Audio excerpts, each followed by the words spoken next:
Olá pessoal, tudo bem? Dando continuidade então às nossas videoaulas, vamos falar do modelo de processo de software.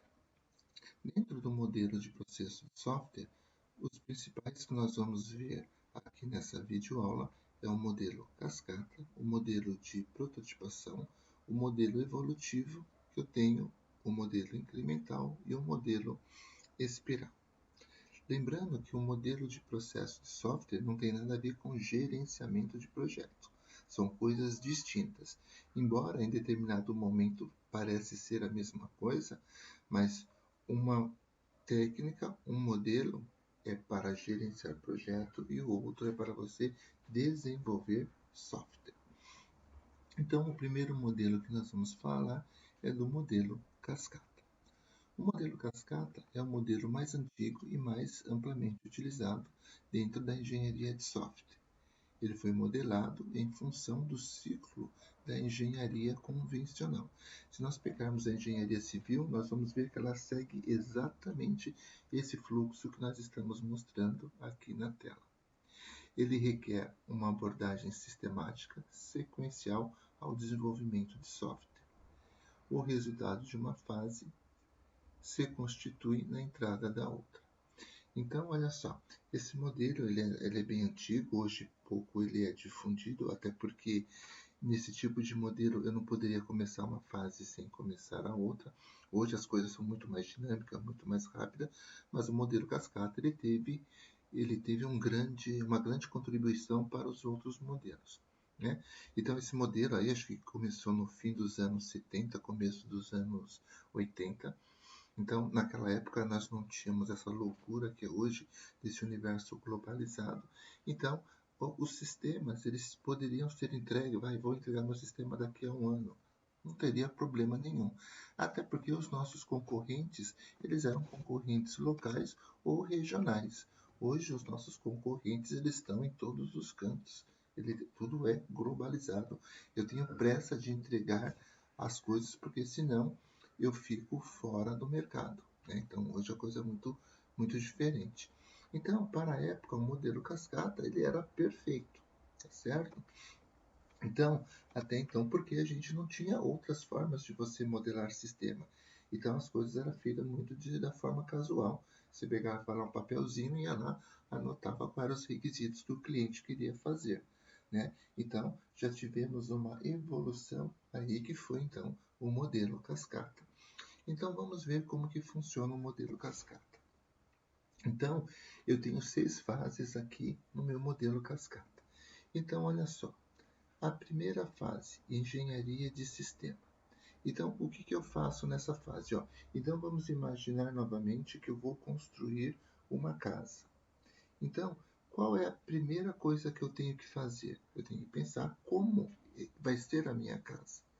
Então, essa primeira caixinha, engenharia de sistema, o que eu faço nessa parte? Eu vou compreender e entender aquilo que eu preciso fazer.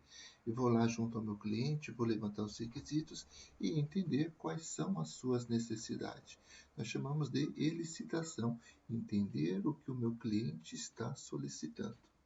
Como que eu faço isso? Através de anotações. E como que eu anoto? Anoto no papel. Tá certo? Então, nessa parte da engenharia de sistemas, eu vou entender o escopo do projeto, eu vou entender o que precisa ser feito. Então, no modelo cascata, nós chamamos isso de engenharia de sistema. Feito o levantamento, entendendo tudo o que o meu cliente necessita, qual é a próxima fase? Análise de requisitos. Então, o que eu vou fazer na análise de requisitos? Pegar tudo aquilo que eu levantei na engenharia de requisitos, que foi de forma macro, forma superficial, e na análise de requisito eu vou detalhar, eu vou analisar cada um dos requisitos e verificar também se é viável ou não fazer essas funcionalidades, esses requisitos. Então, na engenharia de sistema, eu vou entender como que funciona o meu sistema, como que funciona a minha casa. Na análise de requisito, então, eu vou detalhar. Lá na engenharia de sistemas, eu falo, eu quero uma casa com 3 quartos, sala e cozinha. Na análise de requisito, eu vou determinar qual é o tamanho da sala, qual é o tamanho do banheiro, se eles vão ter closet, se eles vão ter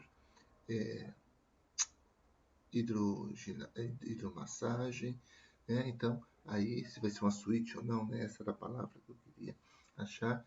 Então, eu vou detalhar, eu vou dar as medidas ali na análise de requisitos.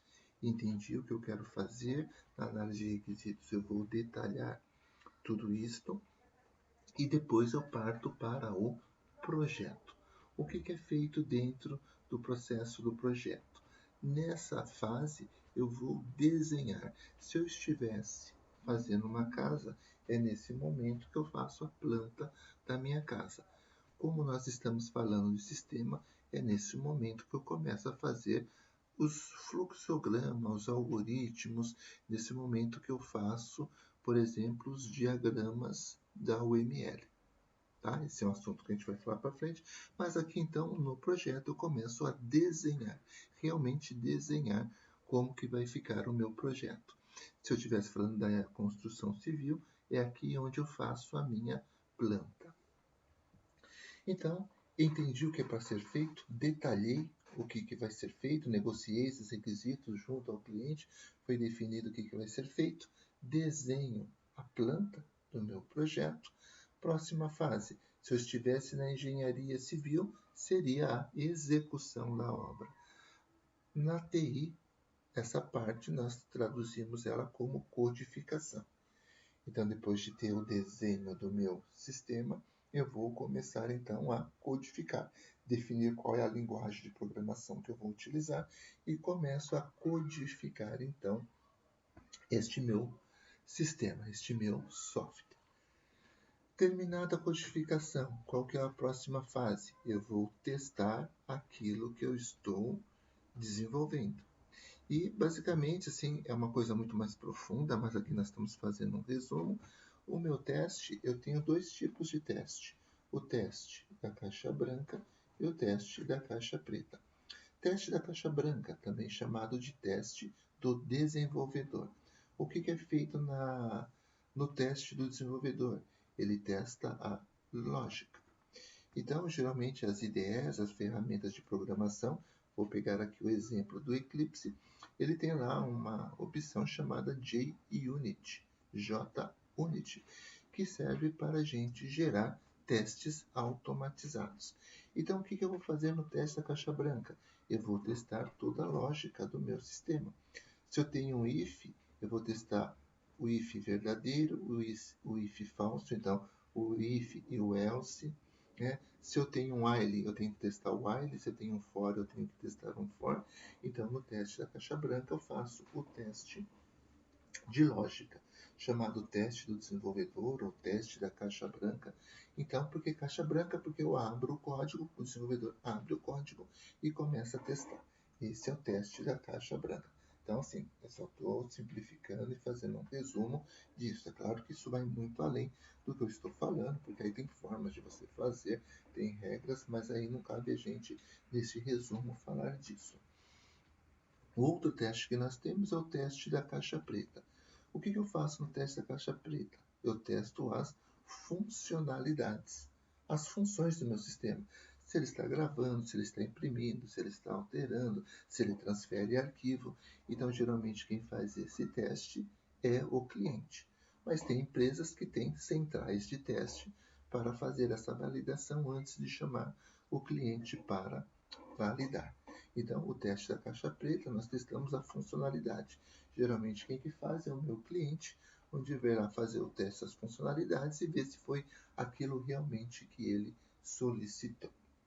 Feito, então, o teste, a gente coloca isso em produção, implanta o nosso software e entra a parte da manutenção. Dentro da manutenção, eu tenho três tipos de manutenção. Eu posso ter uma manutenção por um erro de código. Então, escrevi lá meu programa, implantei, fui fazer um cálculo, pum, deu erro. Então, aí eu vou pegar este software, tirar de produção, vou fazer as correções e depois eu implanto ele novamente. Então, o que causou essa manutenção foi um erro. Outra coisa que pode gerar uma manutenção é uma adaptação ou uma acomodação. Então, desenvolvi o meu site, e esse meu site, na hora que eu fui implantar, ficou bom no Chrome, no browser, né, no Chrome, mas na hora que eu fui testar no Firefox não ficou legal, tem algumas coisinhas que não estão funcionando. Então, o que eu tenho que fazer? Eu tenho que fazer uma adaptação, eu tenho que fazer um ajuste para rodar tanto no Firefox como para rodar no Chrome. Isso também pode me gerar, então, aqui uma manutenção. E outro fator que pode gerar a manutenção é as funcionalidades. Implantamos o sistema, o cliente gostou, achou maravilhoso, e ele falou assim, olha, precisava que você colocasse uma nova funcionalidade aqui para mim. Então, isso também vai gerar para nós uma manutenção. Então, eu tenho 3 fatores que podem gerar uma manutenção. Um erro do código, uma adaptação, uma acomodação, um ajuste no sistema operacional, um ajuste por causa do banco de dados, um ajuste por causa do browser, então nós chamamos de uma adaptação, uma acomodação, e a outra forma são novas funcionalidades, que pode me gerar, demandar uma nova manutenção, tá certo? Então, pessoal, o modelo cascata, ele é aparentemente simples assim, mas uma coisa que ele saiu de uso é porque eu só começava uma fase quando eu tivesse a anterior definido. Então, eu só ia para análise de requisito quando eu tinha todo o entendimento do sistema. Então, no mundo de hoje, isso não funciona mais assim. Até porque, quando eu começo a desenvolver um projeto, eu ainda não tenho todas as informações. Ainda eu tenho muitas dúvidas do que eu vou fazer. Então, eu vou tendo esta informação, essa confirmação, numa etapa mais avançada aí do meu projeto, certo? Então, por causa disso, o modelo cascata hoje ele não se adequa mais ao nosso tempo, de como que funcionam as empresas, porque eu preciso entregar coisas com muita agilidade e muita rapidez, né? Então, nesse modelo, eu só poderia começar uma fase quando a outra terminasse. Então, comecei em engenharia de sistema, eu só ia para a análise de requisito quando a engenharia de sistemas estivesse pronta. Eu só começo a projetar depois que toda a análise de requisitos estiver pronta. Então, para o nosso mundo real hoje, não dá mais para a gente desenvolver software desta forma. Então, esse é o modelo cascata. Então, ó, ele segue o fluxo da engenharia civil, né? Das engenharias no geral. Então, ó, entendo o que é para ser feito, detalho todos os requisitos, desenho o meu software, codifico, testo e posteriores manutenções, tá certo? Então, olha só, reforçando aí os problemas com o modelo cascata. Então, projetos reais, projetos hoje, estamos falando de 2020, raramente segue o fluxo sequencial que o modelo propõe. Hoje nós fazemos as coisas tudo em paralelo, não que a gente atravesse, é que hoje nós temos recursos e temos formas e metodologias que nos auxiliam que a gente consiga fazer várias coisas aí. Existem coisas que não dá para você atropelar, mas muitas coisas você pode fazer aí já em paralelo. Eu não preciso ter todo o conceito para poder começar a desenvolver o meu projeto. O outro problema é que logo no início do projeto é difícil estabelecer explicitamente todos os requisitos. Alguma coisa vai ficar de fora. No começo dos projetos existe uma incerteza natural, até porque a gente não sabe tudo de cabeça logo no começo. Se for para esperar para saber, aí sim vai demorar muito tempo para nós começarmos o nosso projeto. Então, ó, o cliente ele deve ter muita paciência, porque uma versão do meu executável, do meu código, só fica disponível numa etapa muito avançada. E pessoal, hoje o cliente ele quer ganhar dinheiro, ele quer que as coisas sejam entregues aí muito rápido, tá bom?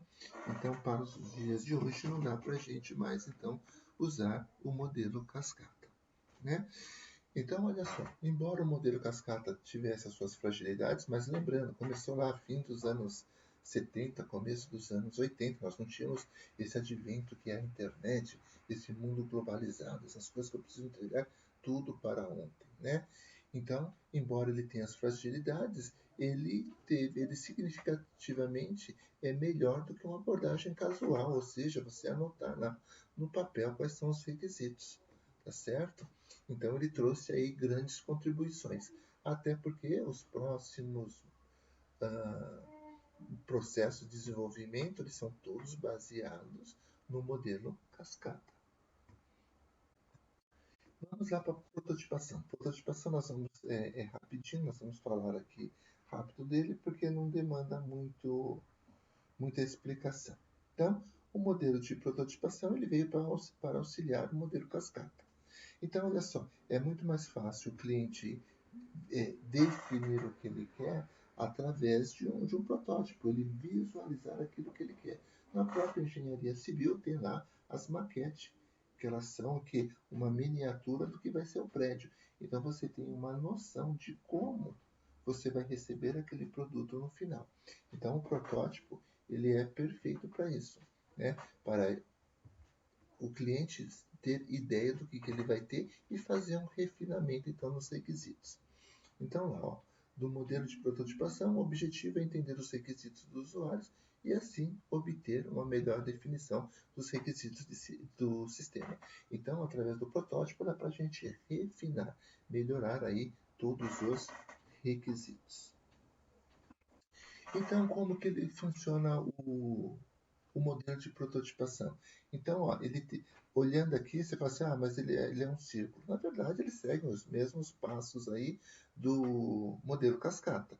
Eu não consigo elaborar um protótipo se eu não obter os requisitos. Então, eu preciso entender o que vai ser feito, isso eu faço através de obter os requisitos. Vou detalhar porque eu preciso fazer o desenho desse protótipo. Então, ó, obtive os requisitos, entendendo tudo o que eu preciso fazer. Vou fazer uma elaboração rápida desse projeto. Posso usar régua e papel, posso usar um Word, posso usar um PowerPoint, mas vou fazer um esboço, um rascunho. Na sequência, eu vou construir aí um protótipo, aí melhor definido. Tem várias ferramentas, mas eu posso usar o PowerPoint, posso usar o Word. Tem uma ferramenta muito boa chamada Pencil, que ela serve para você desenhar layout. Então aí eu vou melhorar, né, e construir esse protótipo. Encaminho para o meu cliente para ele fazer uma validação. Ele vai fazer os devidos apontamentos e depois eu faço o refinamento. Então ele segue esse fluxo. Entendi o que é para ser feito, vou elaborar um projeto rápido, pode ser no papel, pode ser no Word, pode ser em PowerPoint. Depois eu vou construir esse protótipo, posso fazer esse protótipo usando, por exemplo, HTML, usando Bootstrap, usando uma ferramenta aí HTML para melhorar e ser mais real o que eu vou mostrar para o meu cliente, mas existem várias formas de você fazer isso. Levo para aprovação do meu cliente, ele vai avaliar esse protótipo e, se porventura precisar, faço os devidos refinamentos do protótipo. Né? Então, o protótipo ele trouxe uma grande contribuição porque é algo visual. E geralmente o ser humano ele é muito visual. Ele entende melhor olhando imagens do que ele olhando texto. Tá certo? Então, o modelo de prototipação ele trouxe uma grande contribuição porque o cliente passa a ter uma visão daquilo que ele vai receber. Mas nós temos duas desvantagens dentro do protótipo. A primeira é que ele custa dinheiro e custa tempo. E esse é fato. Então, para elaborar um bom protótipo, nós vamos ter que despender de tempo e de dinheiro. E o outro, que eu vejo como mais complicado, é que eu tenho que deixar muito claro com o meu cliente que aquele protótipo é apenas uma casca daquilo que ele vai receber. Ali dentro não tem código, ali dentro nós estamos mostrando apenas quais são as funcionalidades que ele vai receber. Porque, pessoal, até nisso a TI ela é complicada. Por quê? Se eu, na engenharia civil, se eu mostrar uma maquete para o meu cliente, ele fala, legal, então meu prédio vai ficar dessa forma.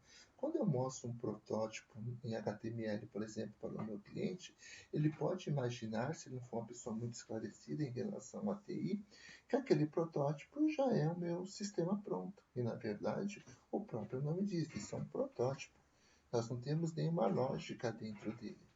Então, às vezes, a gente tem que conversar muito bem com o cliente, explicar para ele que aquilo não passa de um protótipo.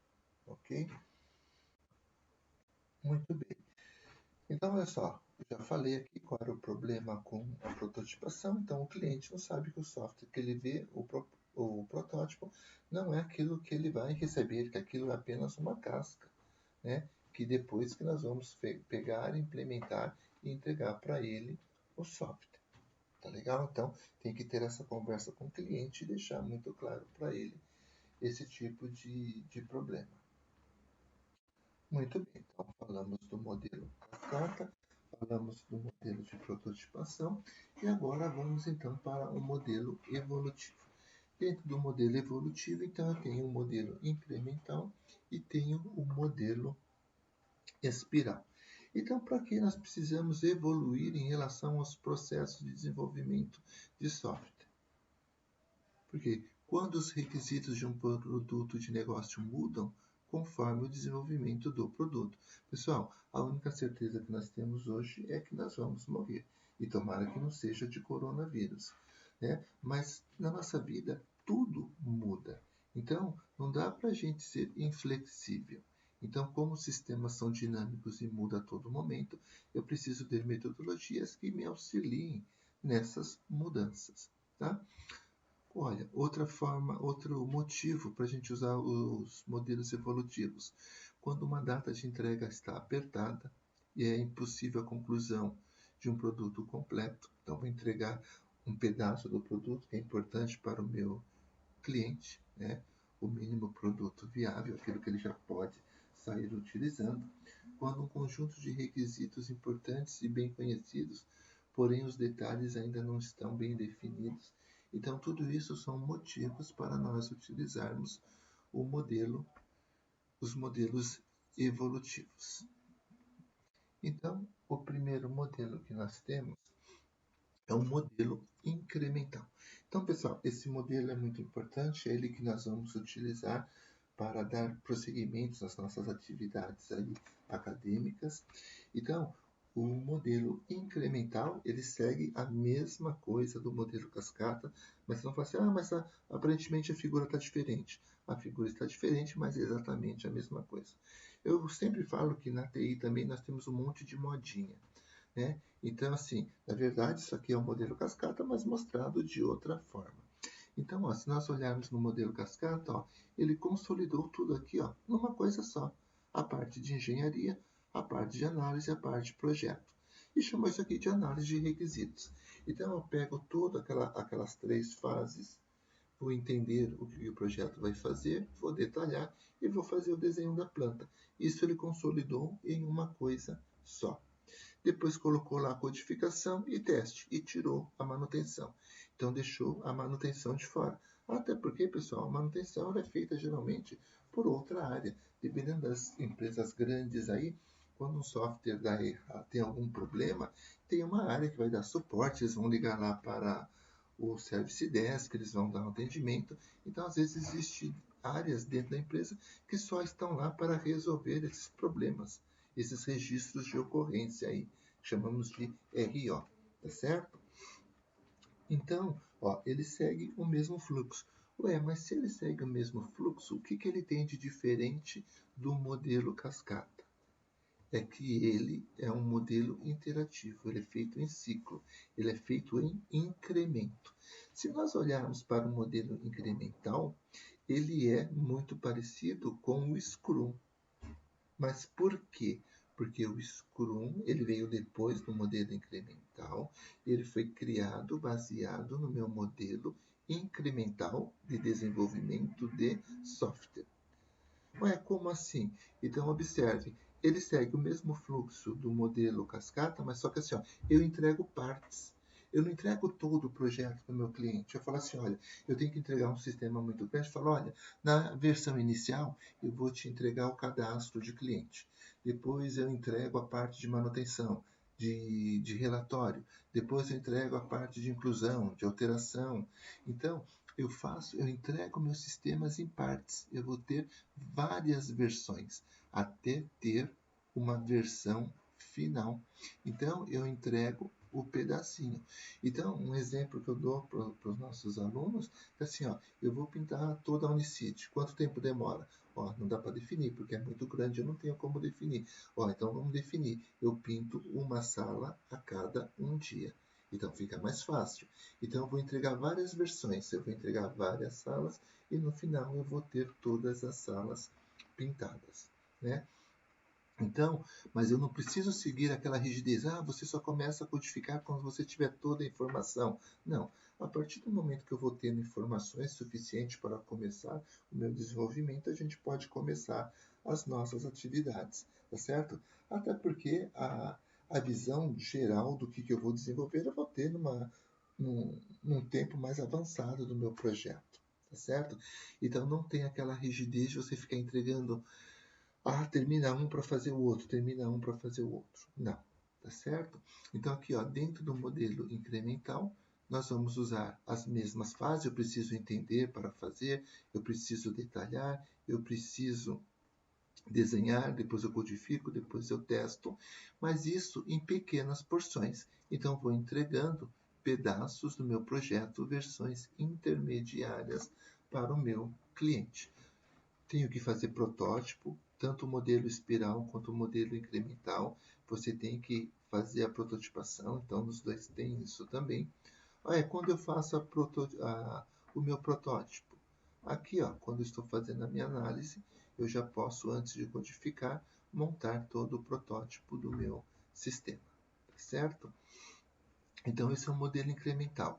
Eu tenho conhecimento daquilo que eu vou fazer, eu faço detalhamento, faço também todo o desenho do meu sistema, vou codificar, depois eu testo. Terminei essa parte, volto, faço tudo de novo e entrego outras versões, outros pedacinhos do meu sistema. Observe, isso tem muito parecido com o Scrum, porque o Scrum tem as sprints. Ó, são as versões que eu entrego lá no final, né, os incrementos que eu entrego no final de cada etapa aqui de desenvolvimento. Tá legal? Então, o modelo de gerenciamento de projeto Scrum, ele foi baseado no modelo incremental. O modelo espiral. Ó, só para concluir em relação ao modelo incremental, então, vocês têm todo o material completo explicando como que ele funciona e depois vocês terão atividades práticas para vocês poderem exercitar de como que nós vamos fazer isso. Até porque nós vamos usar lá a nossa clínica odontológica para poder exercitar os conceitos e as regras e as fases do modelo incremental, certo? Vamos para o modelo espiral. Então, ó, o modelo espiral acopla a natureza interativa, ciclos da prototipação, com aspectos controlados e sistemáticos do modelo cascata. Ou seja, usa o modelo cascata e usa a prototipação. O modelo espiral, não vou falar exatamente igual, mas segue a mesma forma do modelo incremental, só que ele tem uma diferença.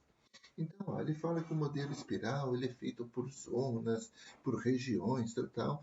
Pessoal, é a mesma coisa, só que, claro, pessoal, não é exatamente a mesma coisa, mas ó, nós vamos olhar e nós vamos ver que aqui ele está seguindo um modelo cascata. Só que ele tem uma coisa diferente dos outros modelos. Ele acrescentou um item muito importante chamado análise de risco. Então, quando eu uso o modelo incremental, eu diria que para projetos pequenos, médios e até projetos grandes, o modelo incremental. Já o modelo espiral, eu uso ele para grandes projetos, para grandes sistemas. Por quê? Porque eu tenho que fazer uma análise de risco. Qual que é o impacto desse sistema na minha organização? Então imagina, se eu vou fazer lá um sistema para o seu Joaquim da padaria, eu vou usar um modelo incremental, eu não preciso avaliar muito risco, embora alguns riscos a gente avalie sem nenhum problema. Então eu uso o modelo incremental. Agora eu estou desenvolvendo um sistema para um banco. Mas agora eu preciso fazer uma análise de risco. Mas por quê? De repente eu implantei um software. Quantas pessoas vão usar? milhões. E de repente nós temos um erro grave, onde o cliente consegue sacar dinheiro lá do banco indevidamente. Olha a proporção do prejuízo e do risco que você colocou. Então, para projetos muito grandes, projetos complexos, é melhor você usar um modelo espiral. O que ele vai ter de diferente? Que nós temos que fazer uma análise de risco criteriosa, né? Porque, pessoal, hoje a TI ela é a alma da maior parte das empresas. Eu diria que todos, mas eu não quero ser leviano de falar isso, mas hoje eu, pelo menos, não conheço uma empresa que sobreviva sem a TI. Né? Ah, mas a lojinha da minha tia vive sem a TI. Não vive, porque ela usa o WhatsApp. Então, se ela usa o WhatsApp, ela usa a TI. Então, para sistemas complexos que causam impactos fortes no cliente e na empresa, eu preciso fazer uma análise de risco criteriosa. Para quê? Para não levar problema, erros para a produção, para ninguém acessar lá o site e ter um erro grave. Ó, se eu pegasse um e-commerce, eu fiz uma implantação e tinha um problema. A televisão está custando R$1. Hoje, acredito que isso não pode mais, que saíram umas leis aí que protegem também a empresa, mas na hora que eu lancei um produto, eu coloquei um preço errado. Se eu for lá e comprar, emitir o boleto e pagar, aquele produto já é meu. Imagina o prejuízo que a empresa vai ter. Então, para determinados tipos de sistema, eu preciso fazer uma análise de risco aí concisa. Ou seja, tomar todos os cuidados para não estar levando o erro para a produção. Fiz lá um erro na padaria do seu Joaquim e falou, teve um erro aqui. Acertamos, não prejudicou ninguém, não tem problema nenhum. Mas quando se trata de milhões de clientes, milhões de pessoas acessando, então eu tenho que ser mais criterioso quanto aos riscos que isso pode afetar. Tá legal? Então, ó, olhando aqui o modelo espiral, o que ele tem? Planejamento. O que é o planejamento? Entender o que o projeto vai fazer e fazer análise de requisitos. Detalhar. Ele inclui, então, análise de risco. Depois, ele colocou lá engenharia. O que é engenharia? Se olhar lá no modelo incremental, é o projeto. Então, no planejamento, entendi o que é para ser feito, detalhei. Na engenharia, eu vou fazer a planta da casa, eu vou fazer a planta do meu sistema. Construção e liberação. O que eu faço é para construir, codificar, liberar, testar. Então, construção e liberação quer dizer codificar e liberar. Feito isto, libero para avaliação do cliente. O cliente vai me dar o OK. Isso, pessoal, vale para o modelo incremental também, vale para o modelo cascata, só que aqui ele colocou explicitamente no diagrama, tá certo? Aqui no espiral. Mas em todos, o cliente tem que validar aquilo que ele está recebendo. E ele coloca aqui comunicação com o cliente. Isso é novo e os outros não têm. Errado. Qualquer modelo de desenvolvimento de software, eu tenho que ter comunicação com o cliente. Porque como que eu vou levantar os requisitos se eu não conversar com o cliente? É que ele está sendo mais incisivo aqui. Falou, olha, nós temos que ter uma comunicação mais estreita com o nosso cliente. Então, ele só está colocando para demonstrar que a gente precisa realmente sempre estar em contato com o nosso cliente, mas não que os outros não tenham. Então, basicamente, o que o modelo espiral tem de diferente do modelo incremental é justamente a análise de risco. Então, olha só, né? No modelo espiral, o que tem de diferente é que ele adiciona um novo elemento, análise de risco.